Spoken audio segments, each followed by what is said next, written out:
अस्सलामुअलैकुम, कैसे हैं सब। उम्मीद करती हूँ सब खैरियत से होंगे। अल्लाह ताला सबको अपने हिफ्ज़ ईमान में रखे। अच्छा, जो आज का ऑर्डर था ये 5 पाउंड का था। मैंने कहा आपके साथ फुल डिटेल इसकी शेयर करूँगी, हर चीज़ बताऊँगी, रेसिपी पूरी भी बताऊँगी।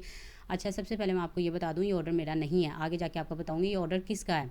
अच्छा, जो मैंने पैन साइज़ यूज़ किया है ये मैंने यूज़ किया है 5 इंच का। जो मैंने बोर्ड यूज़ किया है ये मैंने यूज़ किया है 10 इंच का। स्टिक लगाने का मेन पर्पस ये था कि एक तो ये वनीला केक था, सेकंड ये कि जो वनीला केक होते हैं वो बहुत सॉफ्ट होते हैं, इसी वजह से मैंने इसके अंदर स्टिक लगाई है और डोवल्स ऐड नहीं की। एक ये हाइटेड केक था, सबसे बड़ी वजह ये थी कि मैंने इस वजह से स्टिक लगाई थी। अच्छा, जो सॉस है वो भी मैंने बनाई है। जो वनीला क्रंच मैंने दिखाया ना आपको, सॉरी शुगर क्रंच मैंने दिखाया, ये भी मैंने खुद बनाया। अच्छा, इसमें सबसे अच्छी टिप पता है क्या थी, इसको मैंने सेव करके रखा हुआ है, ये नादिया तनवीर की टिप मैंने यूज़ की थी। मेरी गुड बुक में उनका भी नाम है। भाई कोई वो तारीफ़ की मोहताज नहीं है, ये तो सबको ही पता है, जितनी भी बेकर्स हैं उनको पता होगा उनका। नादिया तनवीर का जो बेकर्स हैं माशाल्लाह से सिखाती भी हैं बहुत अच्छा।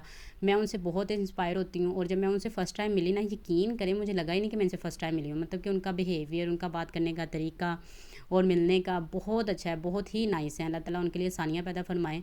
और कभी मैंने उनको मैसेज किया, उन्होंने फ़ौरी तौर पे मुझे रिस्पॉन्स दिया है। मतलब बहुत रिस्पेक्टफुल, मैं ना उनकी बहुत रिस्पेक्ट करती हूँ क्योंकि उनके बोलने का, प्यार करने का अंदाज़ ही ऐसा है। इसके अलावा जो मैं सुनती हूँ जीन्स को मैं उनको भी बड़ा सुनती हूँ वो ना बेसिकली पता है क्या है, नादिया तनवीर में उनमें बहुत फ़र्क है। Basically Nadia Tanveer as a institute काम करती हैं, मतलब वो सिखाती हैं सारा, ट्यूटर।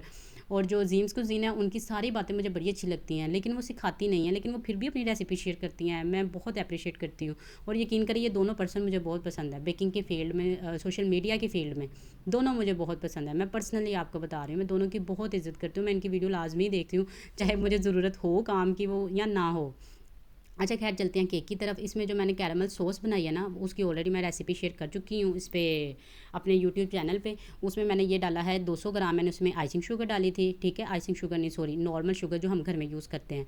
और उसमें 10 ग्राम मैंने बटर डाला था और उसमें 120 ग्राम मैंने हैवी क्रीम डाली थी। मतलब आपने सबसे पहले, ये प्रॉपर रेसिपी है, आप वहाँ पर जाके भी देख सकते हैं, मेरे चैनल पर भी। अच्छा, जो मैंने मोल्ड यूज़ किया है ना, मैंने 5 इंच, सॉरी 6 इंच के यूज़ किए हैं। उसकी वजह ये थी कि केक हाइटेड था बहुत ज़्यादा। मैंने कहा अगर मैंने 7 इंच का किया उनको हाइट इतनी नहीं आएगी, इसी वजह से फिर मैंने इसमें 6 इंच का यूज़ किया था। अच्छा, जो शीरा मैंने बनाया ना, इसमें मैंने दूध नहीं यूज़ किया, इसमें मैंने बेकरियों वाला आज काम किया है। लेकिन वो इस वजह से किया है कि उसमें ना सॉस मैंने डाली है, इसमें कैरमल जो सॉस मैंने बनाई थी ना वो डाली। इसके अलावा मैंने चीनी डाली, थोड़ी सी गर्म पानी डाला, थोड़ी सी दालचीनी और छोटी इलायची डाली। इसका मैंने ना शीरा सा जिसको कहते हैं ना वो तैयार किया, सिरप।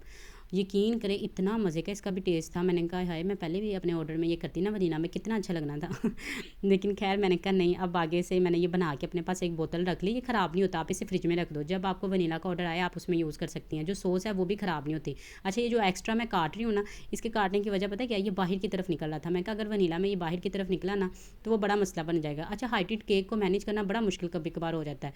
एक तो ये 5 पाउंड का केक था और था भी वनीला का। मैं कहती हूँ चॉकलेट में हो ना तो बंदा आराम से मैनेज कर लेता है, इतने मसले मसाइल नहीं होते हैं। और इस वजह से मैंने कहा चलो खैर है, कोई मसला नहीं, अब कस्टमर ने कह दिया तो करना तो है ये। खैर आप जाके आगे फाइनल लुक भी देखिएगा, मुझे बताइएगा कैसा लग रहा है। अच्छा, मैं आपको बताती हूँ केक किसका है। केक मेरा नहीं है केक बेकरी वालों का है। अच्छा, ये मुझे एक बेकरी से ऑर्डर आया है। मतलब ये ना कोई भी अपने घर के लिए जब भी केक बनवाते हैं ना, मुझे नहीं लगता ये बेकरियों से बाकियों से बनवाते हैं, क्योंकि उनको पता होता है बेकरियों पे कैसे केक बनते हैं। ये मुझसे ही बनवाते हैं। और ये है कि उसमें फिर चार्जेस मैं उस हिसाब से नहीं लेती, जैसे मैं अपने कस्टमर को मतलब पे करती हूँ या उनसे लेती हूँ, क्योंकि इनका ऑर्डर जब भी आता है ना 5 पाउंड, 6 पाउंड, 10 पाउंड, जब 6 पाउंड 5 पाउंड पे बात आती है ना, फिर मैं प्राइस में थोड़ा सा मतलब लो कर देती हूँ।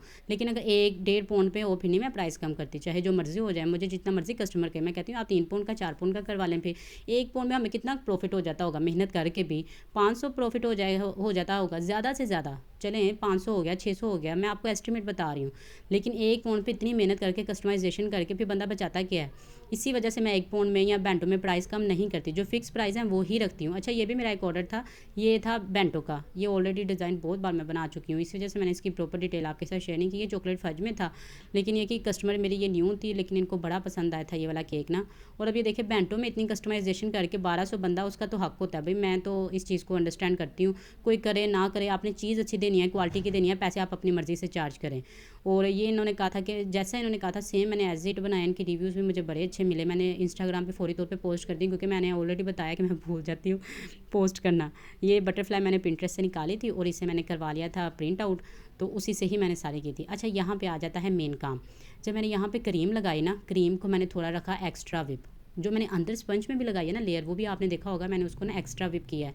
उसकी वजह पता है क्या थी, ये मैंने केक रेडी किया 10 बजे, रात को ये ऑर्डर डिलीवर हुआ है 8 बजे। उन्होंने मुझे टाइम दिया था जी 4 बजे का, कि हम 4 बजे रिसीव करवाएंगे आपसे, बट उन्होंने नहीं किया। एक तो लोगों का ये मुझे समझ नहीं लगती, बहुत मसला है इस चीज़ का ना। लेकिन मैंने रेडी करके रख दिया। आप यकीन करें माशाल्लाह माशाल्लाह इतना स्टेबल केक रहा है। यहाँ से आधे घंटे की ड्राइव पे भी ये गया है, गाड़ी में गया है, और आराम से ज़रा केक ख़राब नहीं हुआ। उसकी वजह ही यही थी कि मैंने इसको थोड़ा सा एक्स्ट्रा विप रखा, और मैंने बॉक्स में बंद करके नहीं रखा फ्रिज में, मैंने एज इट ही रखा था, ताकि केक ख़राब ना हो। जो थोड़ी बहुत नमी आती है ना, वो पता है आप लोगों को क्यों आती है फ्रिज में, हम लोग बार बार फ्रिज खोलते हैं बंद करते हैं, उसकी वजह से भी केक के अंदर नमी आ जाती है। तो ये जैसा उन्होंने कहा था ना, एज इट जैसे पिक्चर शेयर की थी मैंने अपनी तरफ से, कोई एडिटिंग नहीं की, मतलब एडिशनल नहीं किया अपनी तरफ से ना, मतलब कोई चीज़ ऐड एक्स्ट्रा नहीं की। जैसा उन्होंने कहा था मैंने एज इट ही केक बनाया अपनी तरफ से, लेकिन सिंपल सा था, लेकिन है 5 पाउंड का था, इस वजह से मैंने उनसे थोड़े चार्जेस मतलब कि कम ही लिए। और ये केक की फ़ाइनल लुक थी, आप लोग देखिएगा। और अगर किसी का कोई भी क्वेश्चन हो वो मुझसे पूछ सकते हैं, कोई मसला नहीं है, मैं हाज़िर हूँ। अगर मैं किसी को कभी जवाब नहीं दे पाती फिर मैं उसको वीडियो में ही बता देती हूँ, बट मेरी कोशिश यही होती है कि जब आप लोग मुझसे कोई चीज़ पूछें ना, मैं जैसे फ्री हूँ मैं आप लोगों को रिस्पॉन्स देती हूँ। पर्सनली भी लोग बहुत आके मैसेज करते हैं, और यकीन करें मैं पर्सनली भी बता देती हूँ अगर मैं अवेलेबल हूँ। अगर टाइम नहीं होता फिर जब भी मुझे टाइम मिलता है ना, मैं अपने पास नोट कर लेती हूँ और उनको फ़ौरी तौर पर उनके सवालों के जवाब दे देती हूँ, ताकि किसी बंदे को ये ना लगे कि भाई मुझे इस चीज़ की ज़रूरत थी, मैंने पूछा था और मुझे बताया नहीं गया। और ये भी एक सदका जा रही है मेरी तरफ से। तो ये है कि बंदा काम भी करे और अगर किसी को गाइड कर देता है, इसमें कोई हर्ज नहीं है। ये अल्लाह ताला ने, कोई भी इंसान परफेक्ट नहीं होता, अल्लाह ताला ने इंसान के अंदर इतना ज़र्फ़ डाला होता है कि वो जो चीज़ सीखे वो दूसरों को भी सिखाए। कुछ लोग नहीं सिखाते, लेकिन उनसे गिला नहीं करना चाहिए, कभी भी गिला नहीं करना चाहिए। मैंने बहुत सारे लोगों को देखा वो रेसिपी मांग रहे होते हैं और आगे से बेकर्स कह रही हैं हम आपके साथ रेसिपी क्यों शेयर करें। भाई अगर वो नहीं शेयर करना चाहते तो उनको आप फोर्स नहीं कर सकते हैं। उन्होंने भी अपना टाइम लगाया होता है, अपनी एक लाइफ का एक हिस्सा शेयर किया होता है, उन्होंने भी पैसे दे के कहीं ना कहीं से सीखा होता है, इसलिए आप किसी को फोर्स ना किया करें। हाँ, अपनी रिक्वेस्ट ज़रूर किया करें कि जी हमें ये चीज़ सिखा दें। अगर वो सिखा देती हैं वेल एंड गुड, बट अगर आप वो नहीं सिखाती हैं तो आप किसी को भी तंजिया तौर पे नहीं कह सकते कि आप क्यों नहीं सिखा रही जी, तो ये है वो है, इल्म बांटने से भरता है। ये सारी चीज़ें ठीक हैं, लेकिन आप थोड़ा सा सब्र से तहम्मुल से काम लिया करें। और ये केक जब कस्टमर के पास गया ना, सेम एज इट था। अच्छा थोड़ा सा इसमें आपने देखा होगा कि मुझे लगा एक साइड से थोड़ा सा ना मतलब था डाउन की तरफ, लेकिन मैंने कहा नहीं इतना हाइटेड है तो इतना 19-20 का तो फ़र्क आ ही जाता है। ये केक की फाइनल लुक थी। होप्स आपको मेरी वीडियो पसंद आई होगी। अपना बहुत ख्याल रखिएगा, दुआ में याद रखिएगा। अल्लाह हाफिज़।